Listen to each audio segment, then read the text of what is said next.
Amen. Bonjour.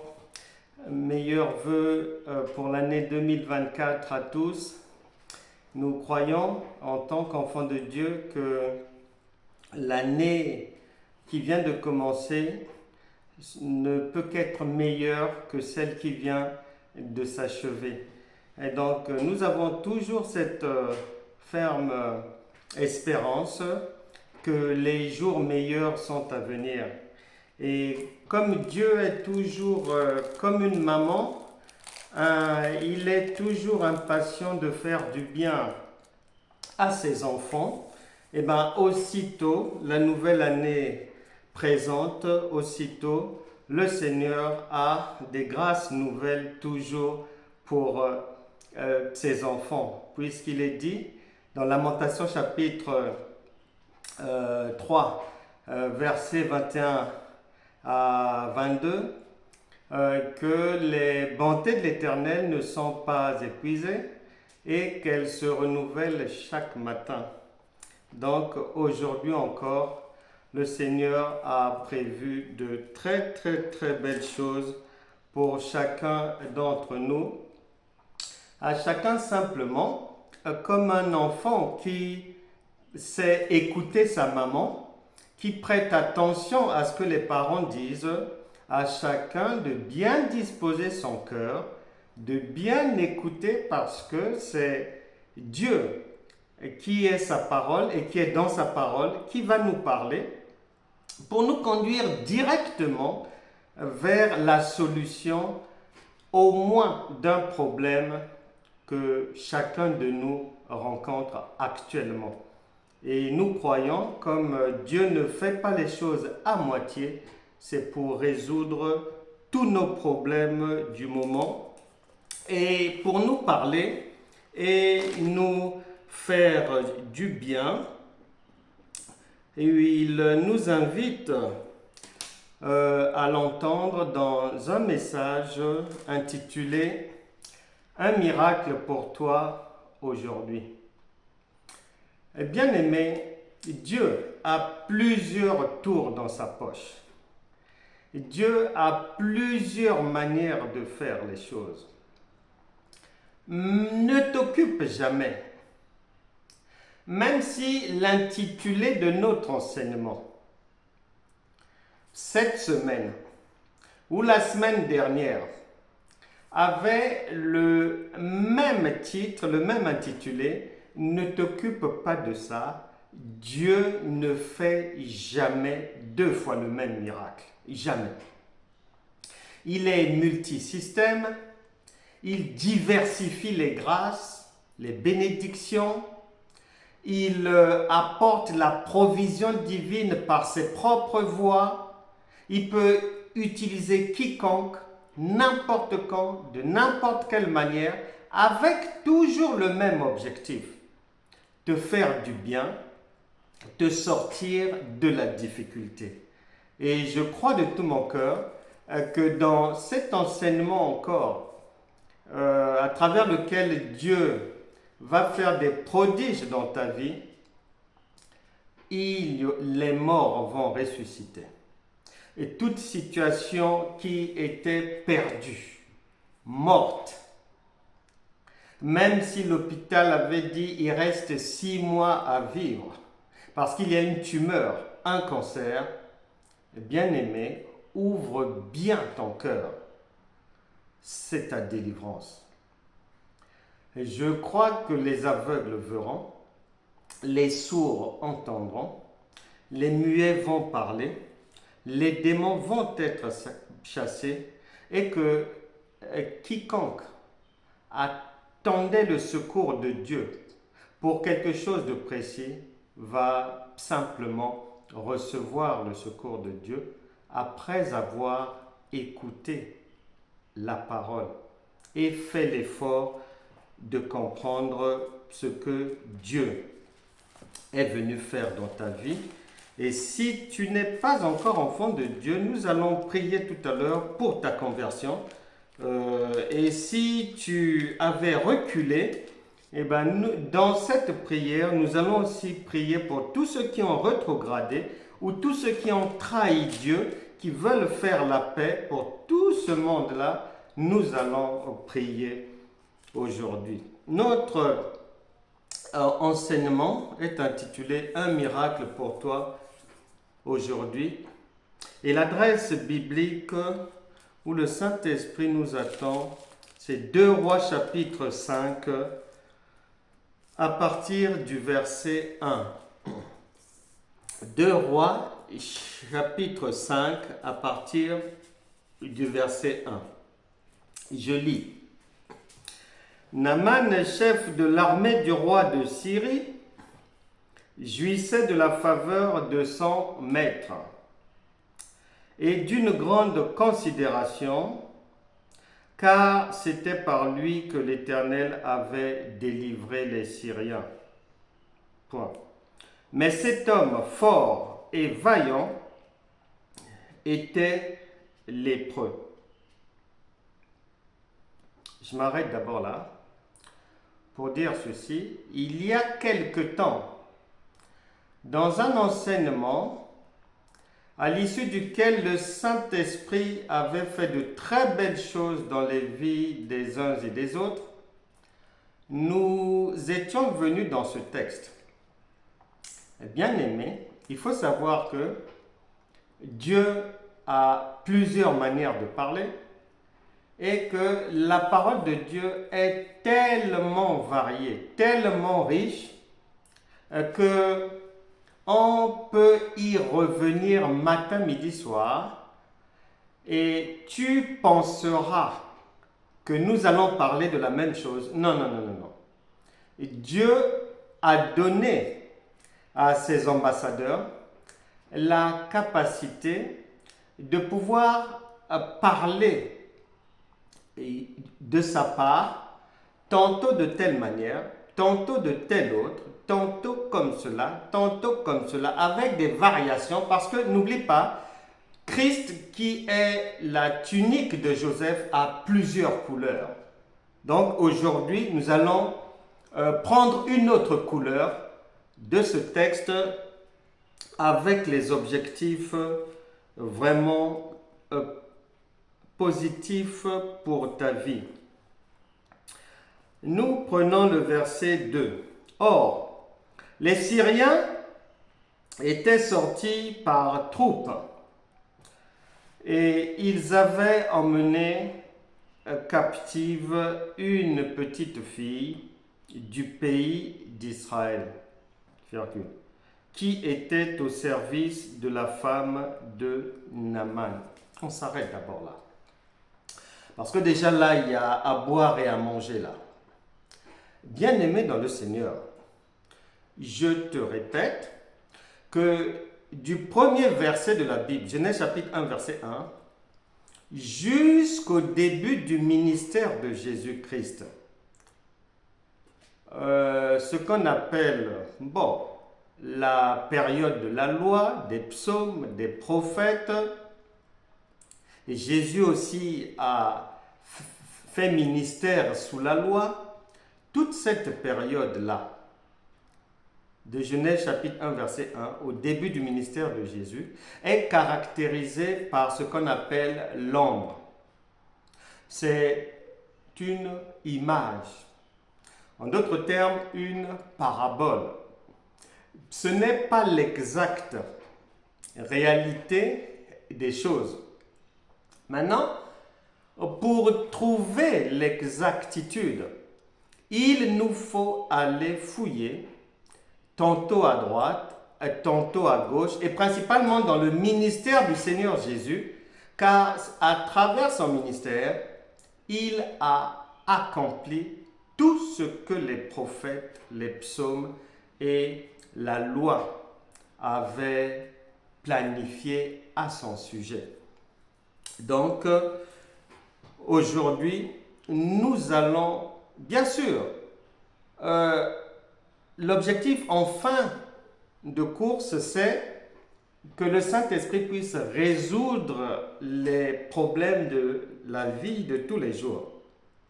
Mais, comme Dieu a dit, Osée chapitre 4, verset 6, « Mon peuple périt faute de connaissance », nous devons aussi veiller à sortir tout un chacun de l'ignorance. C'est pour ça qu'on enseigne. Parce que Dieu a dit que tout passe par la connaissance. Donc, dans l'enseignement qu'on va suivre là, ouvre bien tes oreilles. Tu vas peut-être entendre des choses que tu n'avais jamais entendues. Tu vas peut-être comprendre des choses qu'on ne t'avait jamais expliqué ça comme cela. Tu vas peut-être faire des ajustements dans ta manière de comprendre, dans ta manière de comprendre Dieu, dans ta marche avec Dieu, dans ta relation intime avec le Seigneur. Et donc, je te prie vraiment de prêter attention à ce qui va se dire. Or, les Syriens étaient sortis par troupes et ils avaient emmené captive une petite fille du pays d'Israël qui était au service de la femme de Naaman. On s'arrête là. D'abord, il est dit que il y avait l'armée de Syrie et l'armée d'Israël était en guerre, en confrontation. Et de cette guerre, les Syriens qui avaient remporté cette guerre vont ramener d'Israël une captive, une jeune fille, une servante qui va être réduite à mettre la propreté, à tenir la maison du général Naaman.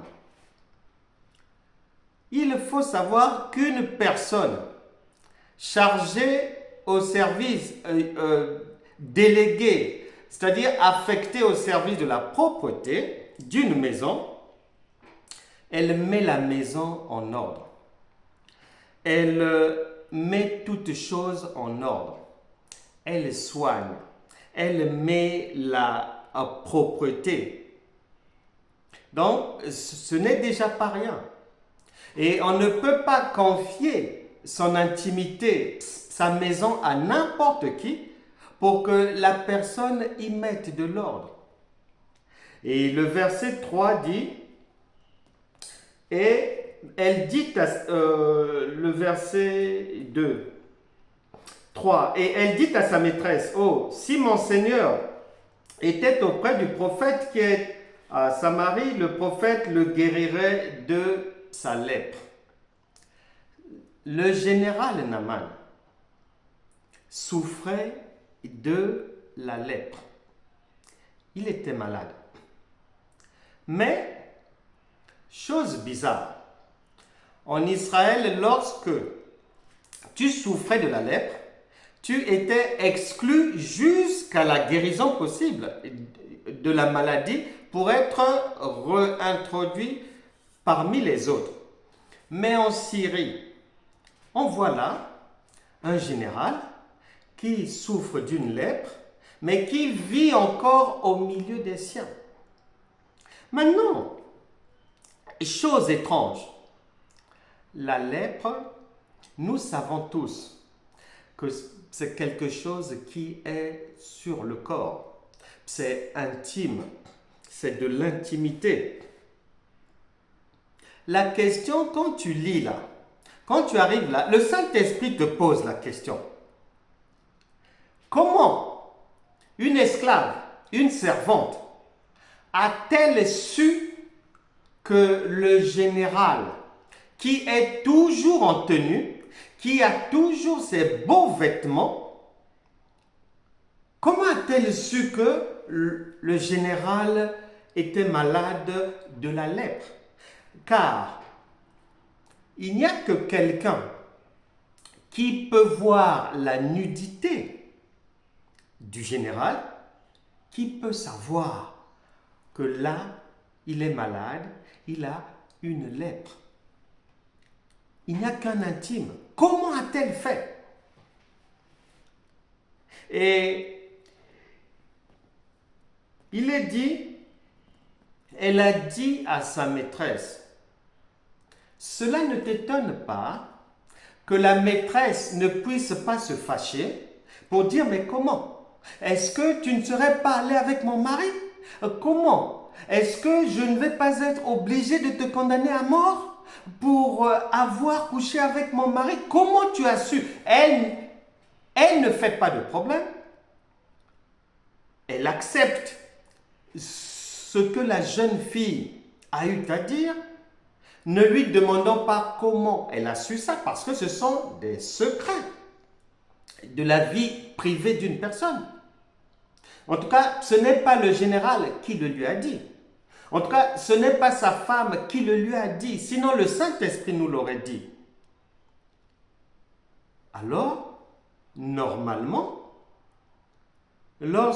si quelqu'un vient dire à une femme quelque chose, un secret, tache de rousseur, un tatouage, que si une femme va dire à une autre femme que son mari a un tatouage sur la fesse droite, mais il y aura des problèmes. Mais il y aura peut-être la bagarre. Ça finira peut-être au commissariat.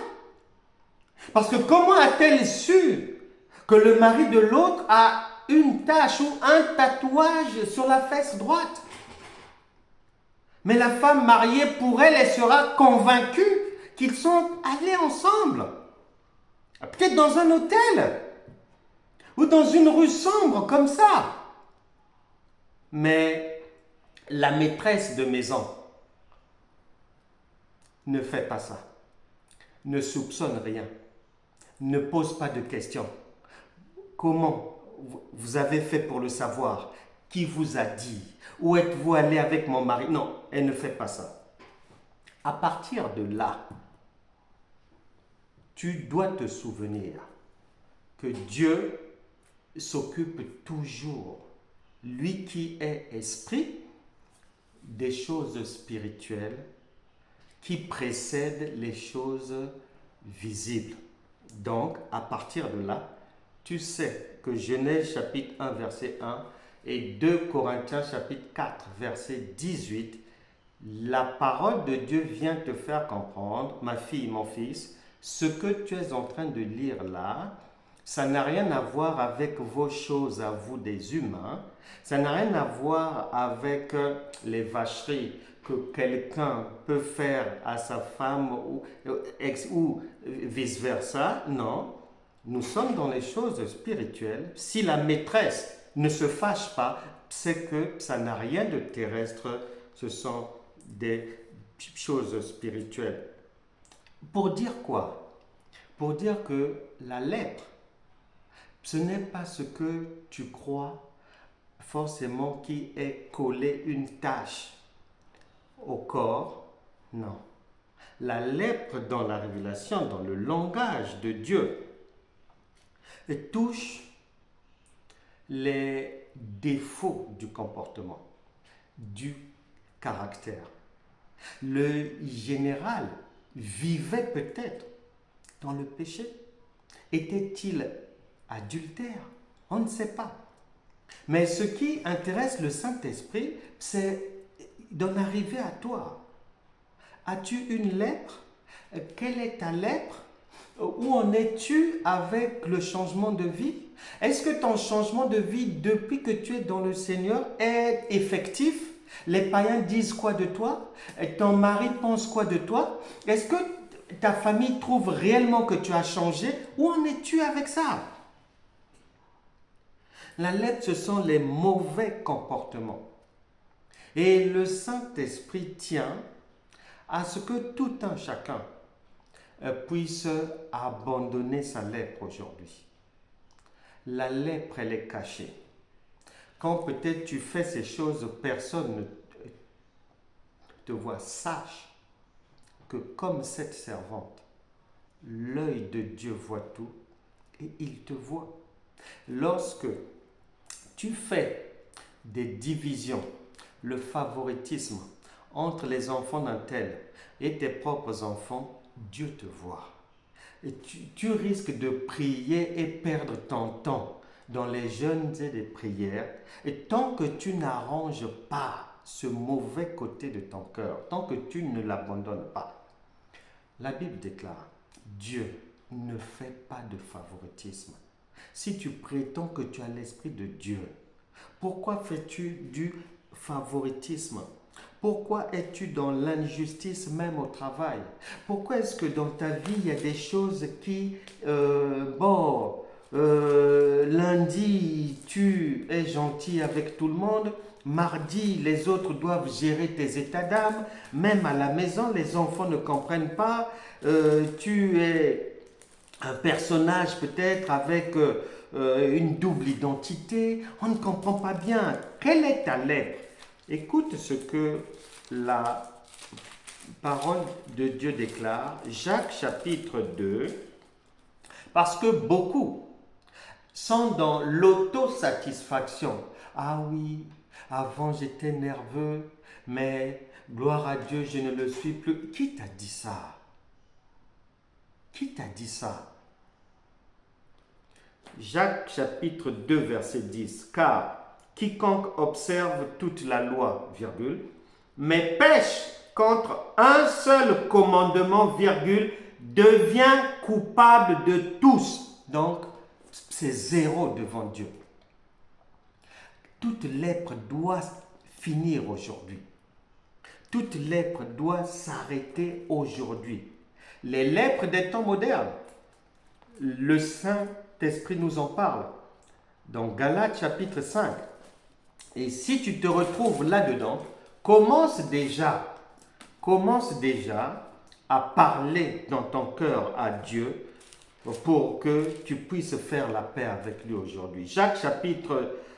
Galates, chapitre 5, verset 16. Je dis donc, marchez selon l'esprit et vous n'accomplirez pas les désirs de la chair. Beaucoup d'enfants de Dieu sont charnels, beaucoup de chrétiens charnels. Car la chair a des désirs contraires à ceux de l'esprit, et l'esprit en a de contraires à ceux de la chair. Ils sont opposés entre eux, afin que vous ne fassiez point ce que vous voudriez. Si vous êtes conduit par l'esprit, vous n'êtes point sous la loi. Or, les œuvres de la chair sont manifestes. Ce sont l'impudicité, l'impureté, la dissolution, c'est-à-dire la légèreté, un comportement léger, l'idolâtrie, c'est-à-dire l'adoration des faux dieux, l'adoration des morts, la pratique des cultes bidons, ancestraux, etc., etc., la magie, les inimitiés, les querelles, beaucoup de querelles, les jalousies, les animosités, les disputes, les divisions, les sectes, l'envie, l'ivrognerie, les excès de table et des choses semblables. Je vous dis d'avance, comme je l'ai déjà dit, que ceux qui commettent de telles choses n'hériteront point le royaume de Dieu. Pour faire simple, ça veut dire ne peuvent pas avoir le secours de Dieu. C'est tout. Leur prière à la poubelle, leur jeûne zéro, leur parler en langue dans l'eau. Il n'y a rien qui passe. Mais le fruit de l'esprit, c'est l'amour, la joie, la paix, la patience, la bonté, la bénignité, la fidélité, la douceur, la tempérance.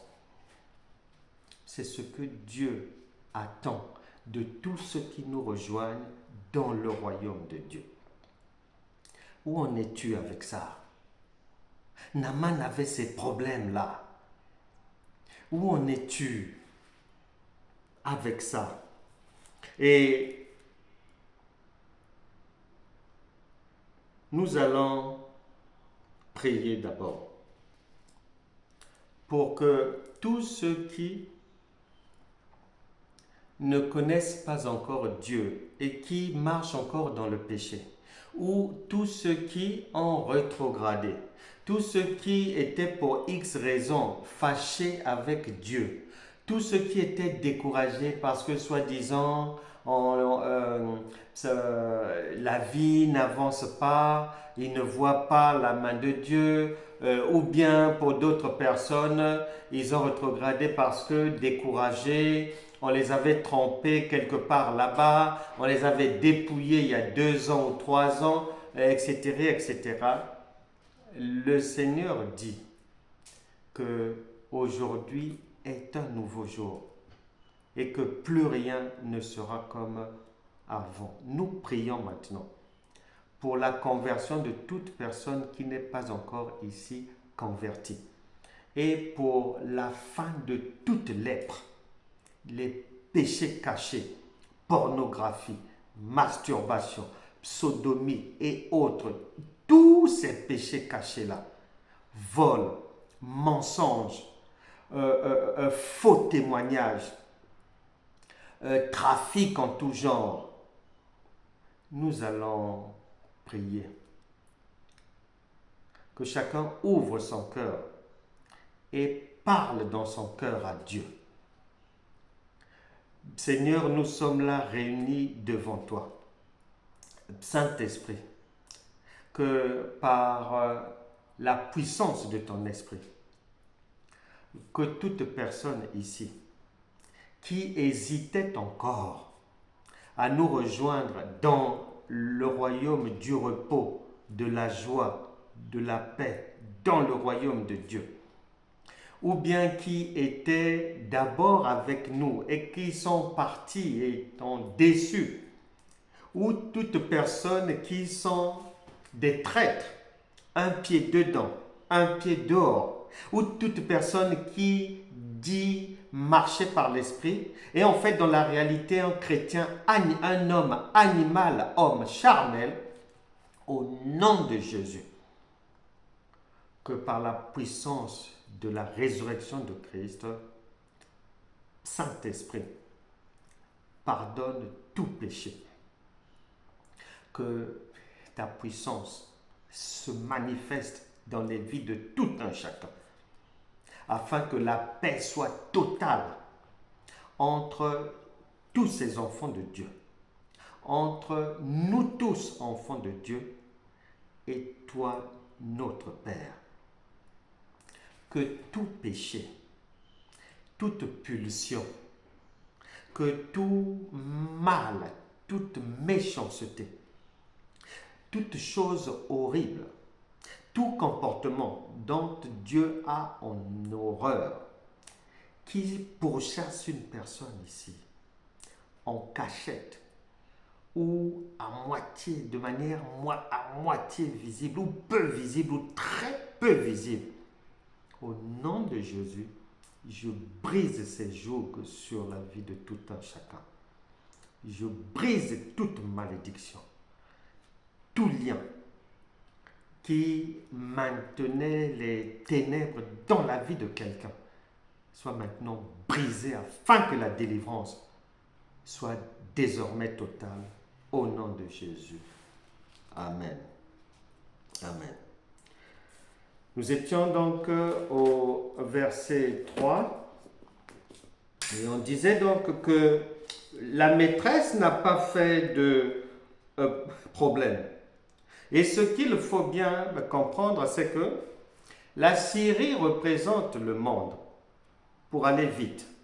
Et Israël représente la maison de Dieu, la montagne de Sion, le ciel. Et il y a eu des problèmes et il a fallu cette servante qui en fait devient à ce moment-là, elle devient une fille d'Israël dans la maison d'un Syrien, dans la maison d'une personne du monde. Cette servante devient à ce moment-là une représentante de Dieu. Et c'est comme ça que Dieu est venu dans le monde pour sauver le monde de ses difficultés. Et cette esclave, cette servante, qui avait l'Esprit de Dieu, qui a su, parce qu'il n'y a que quelqu'un qui a l'Esprit de Dieu qui peut discerner, qui peut voir à travers les vêtements de quelqu'un ce qui ne va pas dans son être. Elle était donc une représentante de Dieu dans la maison d'un Syrien qui représente une personne étrangère, qui représente le monde. Mais elle est servante. Et en Israël, une personne a même de discerner comme ça et de découvrir un péché caché, des péchés cachés, des choses cachées. Il n'y a que l'Esprit de Dieu qui pouvait lui permettre même de découvrir des maladies. Or, celui qui peut découvrir peut guérir. C'est un médecin. Elle est porteuse, donc c'est elle qui est la porteuse de la guérison de Naaman. Mais c'est par elle que la guérison va entrer dans la maison de Naaman. Mais si elle est servante, elle porte le message de la guérison, parce que c'est elle qui donne le message à la maîtresse, elle donne la solution pour, non seulement elle découvre la maladie, mais elle en a le remède. Donc ce n'est pas n'importe qui. En Israël, c'est un sacrificateur qui peut faire ça. Et c'est pour ça que Jésus a dit, après la guérison d'un lépreux, en Matthieu chapitre 8, verset 4, il lui a dit d'aller chez le sacrificateur parce que c'est le sacrificateur qui validait la guérison. Et cette jeune fille est messagère, servante, médecin. Mais si elle est tout ça, eh ben, alors qu'on sait qu'en Israël, le médecin des médecins, on sait qu'il est indiqué en Luc chapitre 4, le médecin des médecins, Luc chapitre 4, verset 23. Il est dit ceci. Jésus leur dit, sans doute, vous m'appliquerez ce proverbe, médecin, guéris-toi toi-même. Jésus était médecin. Et ce qui veut dire que dans le langage de la révélation, tout ce que cette servante, n'oubliez pas que Jésus est venu vers nous en tant que serviteur. Cette jeune fille, servante, médecin, avec un rôle de sacrificateur, c'est le Seigneur Jésus-Christ. Car n'oublie pas que Dieu prend toutes les formes. Il en a le pouvoir. Elle représente la délivrance dans la vie de Naaman. Et c'est l'Esprit de Dieu. Et le Seigneur Jésus lui-même va le reconnaître. Car il est dit en Luc chapitre 4, verset 27, il y avait plusieurs lépreux en Israël du temps d'Élisée, le prophète.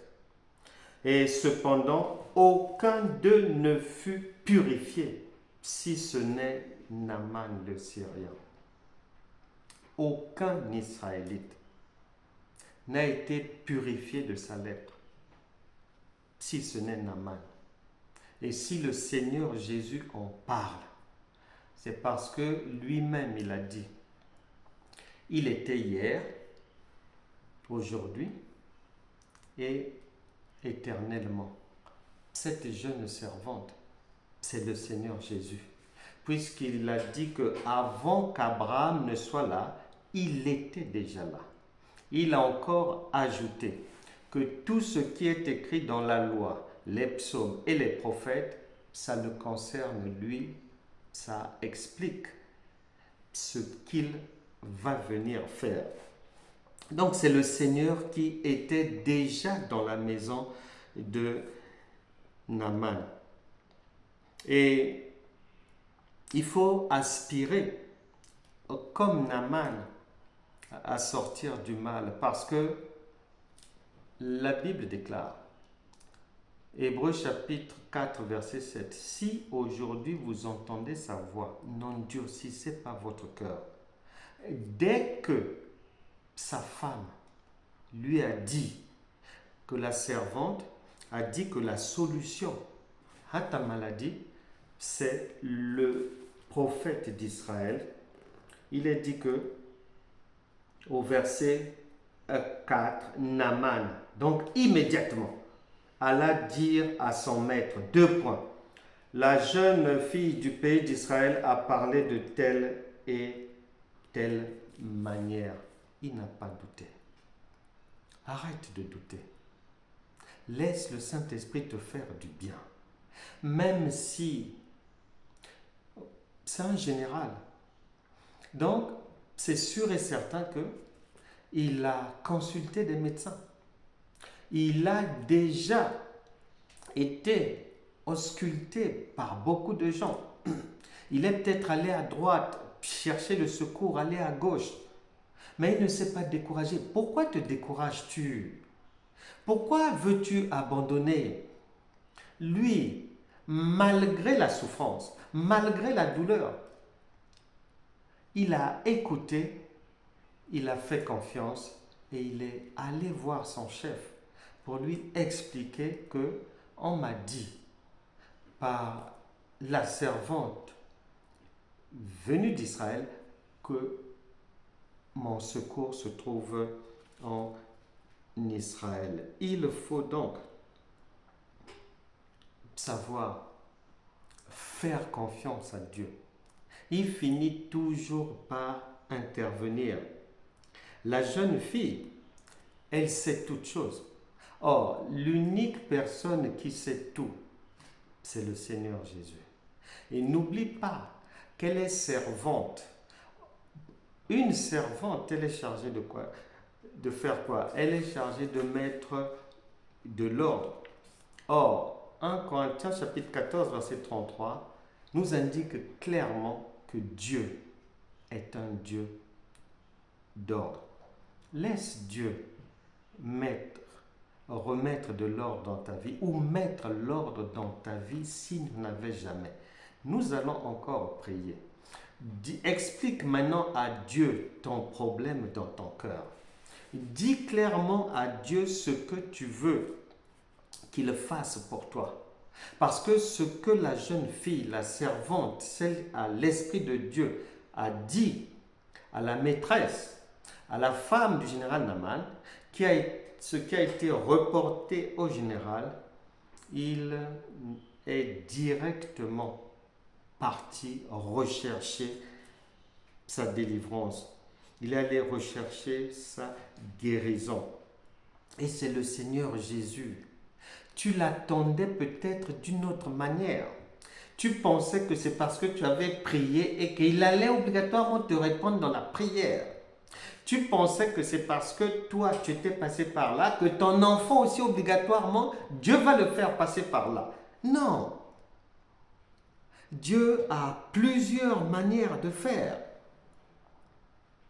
Et souvent, quand la main de Dieu travaille, les Écritures disent que l'œil humain ne peut pas voir la main de Dieu à l'œuvre. L'œil verra les résultats. Beaucoup d'enfants de Dieu veulent contrôler Dieu, veulent surveiller Dieu, veulent savoir ce qui se passe, ce que les anges font, ce que le Saint-Esprit fait, veulent en même temps aussi savoir où est le diable, veulent en même temps savoir il y a combien de méchants. Non, non, non, non, non, non, non, non. Ton secours viendra par une personne ou par des gens que tu n'avais pas prévu. Ce général n'aurait jamais prévu qu'une esclave puisse être la solution à son problème. Jamais. Et laisse Dieu. Ne prévois pas, ne calcule pas. Il vient comme il veut, mais il viendra sous une forme. Il te sauvera, il va te secourir maintenant par une voie à laquelle tu n'as jamais pensé. Ne passe pas tes nuits à aller réfléchir comment Dieu va solutionner. Tu vas perdre ton temps. D'ailleurs, non seulement tu vas perdre ton temps, mais il va attendre que tu finisses tes insomnies de réflexion, que tu finisses de gamberger, que tu finisses de te faire des schémas. Le Saint-Esprit attendra parce qu'il ne peut pas obéir à un homme. Non. Il est là pour aider l'homme, pour nous aider. Il va le faire. Et la jeune fille qui est vraiment porteuse de l'Esprit de Dieu, elle est venue comment? Mais elle est venue comme une personne méprisée, négligée, abandonnée. Il n'y a pas de parents, il n'y a rien. Elle est esclave, elle doit faire des travaux du matin au soir, aucun syndicat pour prendre sa défense.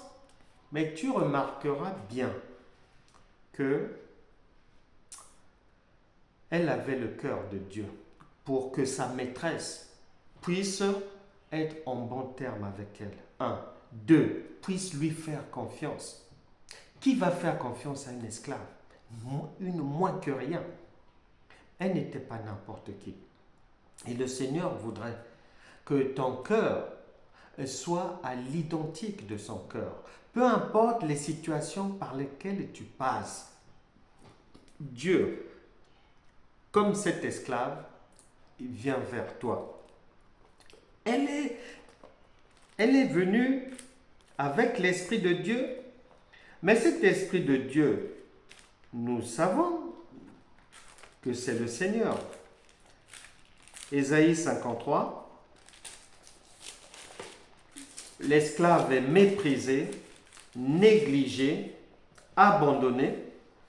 Et il est dit en Ésaïe 53, verset 1, qui a cru ce qui nous était annoncé, qui a reconnu le bras de l'Éternel. Comment reconnaître Dieu à travers une esclave? Il s'est élevé devant lui comme une faible plante, comme un rejeton qui sort d'une terre desséchée.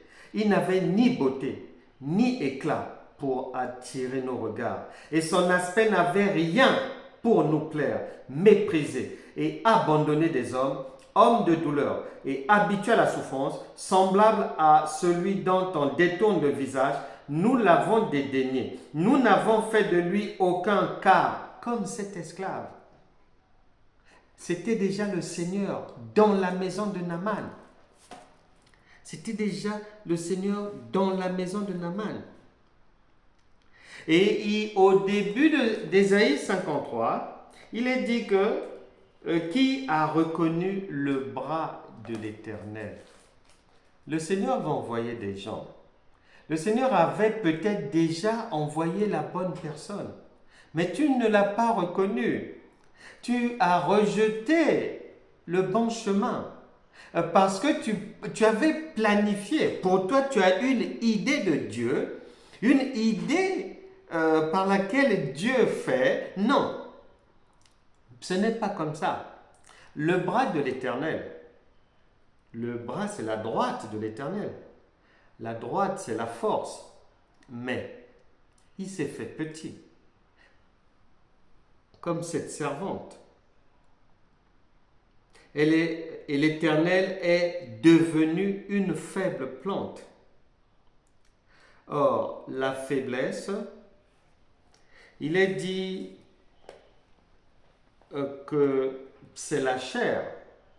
Matthieu chapitre 26, verset 41. L'esprit est bien disposé, mais la chair est faible.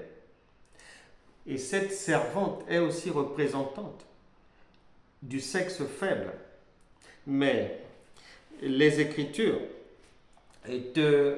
t'apprendront que Jésus-Christ est en même temps la force, c'est-à-dire le cèdre du Liban, est en même un arbre et en même temps une faible plante, l'hysope. Tu liras quand tu auras le temps, Psaume 92, verset 13, Psaume 51, verset 9, Évangile de Jean, chapitre 15, verset 3, et 1 Roi, chapitre 4, verset 33. Laisse le Seigneur maintenant te sortir de toute difficulté, sans que tu n'aies à planifier, à prévoir. Tu n'avais pas reconnu le bras de Dieu. Tu n'avais pas reconnu la personne que Dieu t'avait envoyée. Tu n'avais pas reconnu le bon associé. Tu n'avais pas reconnu les bonnes personnes parce que tu avais une fausse image de Dieu, une fausse conception de Dieu. Tu as peut-être pensé que pour que Dieu t'aide, il faut que tu souffres. Quand tu liras le reste du texte,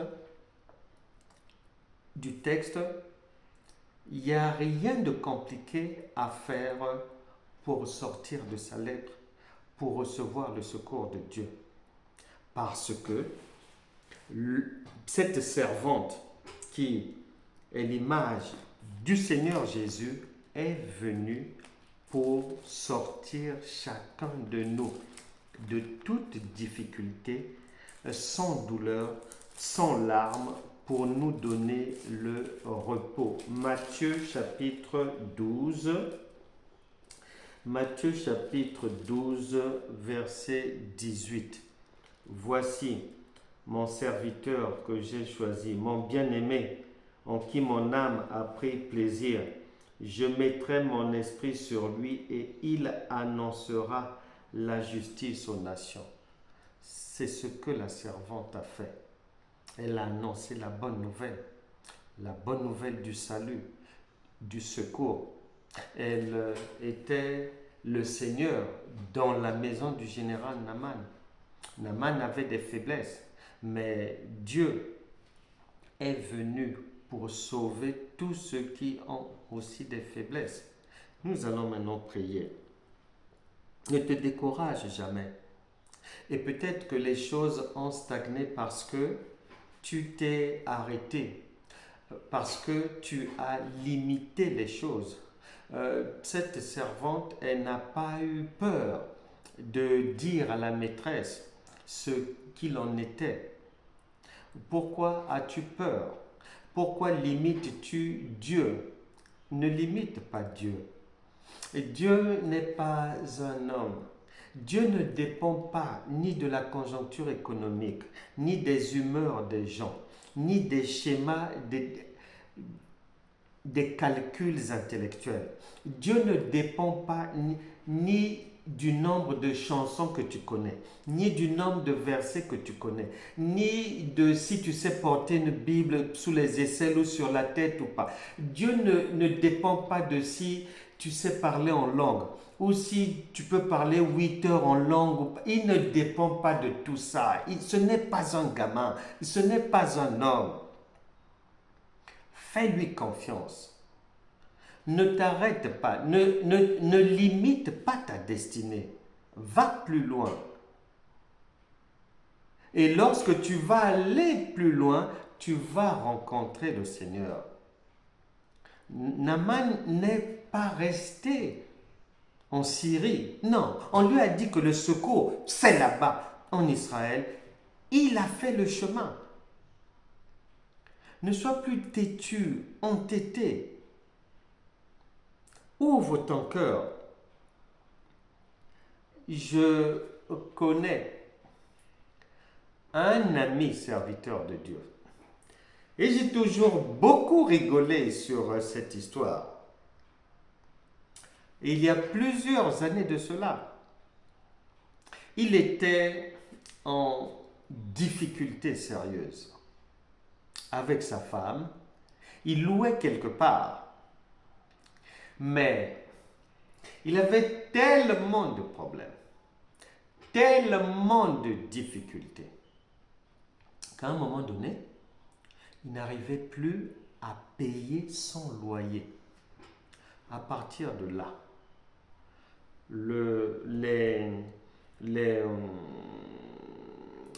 les propriétaires ont commencé à lui à le relancer, à le relancer, à le relancer pour qu'il paye, pour qu'il paye. Il avait du mal à payer.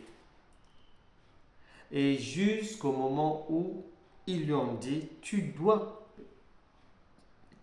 partir d'ici.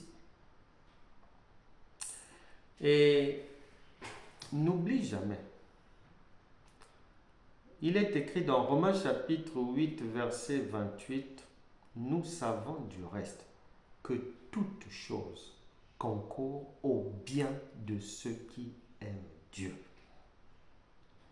Beaucoup de chrétiens ont des vies plombées, vies chrétiennes mortes, parce que non seulement ils voient le diable partout, mais ils ne savent pas que l'aide de Dieu peut se trouver et dans le bien et dans le mal. Si Pénina n'avait pas persécuté Anne, elle n'aurait pas eu l'énergie, la force d'aller désirer Samuel. Et beaucoup d'enfants de Dieu pensent que il n'y a que le bien qui m'arrive qui vient de Dieu. Non. Le bien, le mal, Romains chapitre 8, verset 28, tout ça là, ça t'emmène vers la réussite. Vers la réussite. Et cette servante n'a pas vu qu'elle était exploitée, elle était esclave, et que du fait qu'elle soit esclave, exploitée peut-être et tout, elle ne va pas aider. Non, elle a aidé. Aide les autres. Joseph en prison, il a continué à aider les gens. N'attends pas de sortir de la situation pour aider les autres. Fais du bien, aide. Et souvent, ton secours passera par la persécution. Comme Anne et comme mon ami, persécuté, il n'arrivait plus à payer le loyer, persécuté, jusqu'au jour où on lui a dit, bon, à la fin de cette semaine, vous êtes dehors. Et il s'est retrouvé dehors avec sa femme, ne sachant où aller.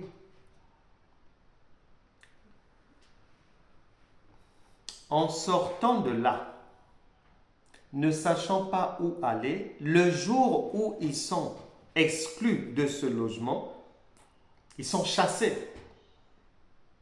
Il va avec sa femme à la recherche d'un nouveau logement. Et en chemin, il a réfléchi. Il s'est dit, bon, on m'a chassé parce que je n'ai pas pu payer un loyer de 600 euros. Bon. Il a réfléchi de la manière suivante. Je ne voudrais plus être chassé. Et il s'est dit non, si on m'a autant persécuté, relancé et mis dehors finalement, c'est que ce sont des gens qui étaient vraiment dans le besoin. Alors, pour ne pas qu'on me mette dehors désormais, il faut que j'aille louer chez une personne qui a quand même des moyens, chez une personne riche, de manière à ce que elle peut avoir pitié de moi, de la compassion et tout. Sa femme l'a pris pour un fou. Elle a refusé ce projet. Mais mon ami est resté arc-bouté. sa femme l'a abandonné dans la rue. Il est allé seul à la recherche d'un logement dans un quartier huppé. Et il trouvera un logement où on lui demandait 1200 euros. Alors que 600 euros, il n'a pas pu payer plusieurs mois, il va accepter, il va prendre l'engagement que je prends ce logement, 1200 euros. Il n'avait rien ce jour-là, fauché comme un rat d'église. Fauché. Il donne rendez-vous. On lui dit, mais il faut ramener la caution. Et il accepte le rendez-vous pour ramener la caution. Il n'avait rien. Mais il a accepté par la foi. Tu marches comment? Est-ce que c'est par le calcul? Est-ce que c'est par la vie? Parce qu'avec Dieu, on marche par la foi. Naaman n'a pas réfléchi. Lorsque la servante a donné le tuyau à sa femme lui a dit directement, il a tracé, il n'a pas tergiversé, non. Il est parti par la foi. Et mon ami, le jour du rendez-vous pour qu'il ramène la caution, c'est ce jour-là qu'il recevra, qu'un monsieur va le chercher et le trouver dans son squat provisoire. Et ce monsieur, pour un bienfait des années passées, c'est ce jour-là que ce monsieur va venir lui remettre un remerciement. Et le remerciement était une enveloppe qui contenait tout ce dont il avait besoin pour rentrer dans le quartier huppé, dans cet appartement. Jusqu'aujourd'hui, il a fini par acheter... Non, c'était une maison. Il a fini par acheter la maison. S'il n'avait pas été persécuté dans l'ancien logement, il n'aurait jamais eu cette maison, ni en location, ni en achat. Fais confiance à Dieu. Ouvre ton cœur maintenant. Soumets tous tes problèmes au Seigneur. Nous allons faire une prière par la foi. On n'a plus de temps à perdre. Nous allons simplement suivre l'exemple de la servante, l'exemple du général Naaman, l'exemple de mon ami et surtout l'exemple du Seigneur Jésus-Christ qui est notre modèle et dont l'Esprit animait cette servante-là. Et son Esprit est au milieu de nous et en chacun de nous. Pour faire quoi? La même chose. Le miraculeux. Changer la vie. Apporter la guérison. Enlever l'endettement. Enlever les problèmes. Enlever la jalousie. Nettoyer le cœur. Recoller les ménages en divorce. Donner du travail. Donner des promotions. Bénir les gens. Rendre les gens prospères. C'est l'objectif de la venue du Seigneur. Parce que quand on dit que c'est pour le salut, oui, le salut, si tu as donné ta vie à Jésus-Christ, bon, c'est fait, ça prend 3 secondes. Et après, le reste, on fait comment? Est-ce que tu continues à vivre dans la maladie? Est-ce que tu continues à être malmené par les démons? Non, c'est pas ce que Dieu a prévu. Une maman s'occupe de son enfant dans tous les domaines. L'école, les vêtements, la nourriture, l'éducation, tout. Le cœur de maman a pris ça chez Dieu. Ésaïe chapitre 49 verset 15. Donc, si tu ne le savais pas, Dieu a pour ambition, a pour objectif de mettre le soleil dans tous les domaines de ta vie. Nous prions maintenant par la foi Parle simplement à Dieu. Peu importe les difficultés. Ne t'occupe pas des chiffres, des sommes d'argent, des dettes. Non, ne t'occupe pas de ça. Ne t'occupe pas de la colère du chef ou de qui que ce soit. Ne t'occupe pas de ce que le tribunal avait déjà dit. Ne t'occupe pas. Dans notre royaume, le royaume de Dieu, nous avons tout ce qu'il faut, tous les mécanismes possibles pour renverser toute situation, ressusciter les morts, c'est-à-dire de redonner la vie là où il y avait déjà la mort. Il y a toutes ces solutions-là. Tu liras Matthieu chapitre 4, verset 11. De la même manière que les anges se sont mis au service de Jésus-Christ, ce Jésus par le Saint-Esprit, comme il est maintenant en toi, les mêmes anges se disposent pour te servir aussi comme cette servante-là. Nous prions maintenant. Seigneur, je te confie tout ce qu'il y a sur la table. Tu sais lire dans les cœurs. Tu es venu pour nous donner le repos en disant, venez à moi, vous tous qui êtes fatigués et chargés, et je vous donnerai du repos. Au nom de Jésus. Que tous ceux qui sont fatigués, chargés, reçoivent maintenant le repos de Dieu. Que toute chose qui avait été perdue dans la vie soit ressuscitée. Que les pertes soient multipliées, ressuscitées, qu'elles reviennent au centuple au nom de Jésus. Toute lèpre quitte une personne. Que toute maladie dans les corps disparaisse maintenant. Que ce soit le sida, tu pars. Diabète, tu pars. Hépatite, vous partez. Sclérose en plaques, vous partez. Autisme, daltonisme, myopie, vous partez. Tumeur, cancer de l'utérus, vous partez. Cancer de l'estomac, vous partez. Problème à la colonne vertébrale, paralysie, et toutes sortes de difficultés dans le corps, vous partez au nom de Jésus. Insuffisance rénale, tu pars. Cirrhose de foie, tu disparais. Insuffisance pulmonaire, vous disparaissez maintenant au nom de Jésus. Endettement, tu disparais par la puissance de la résurrection de Christ.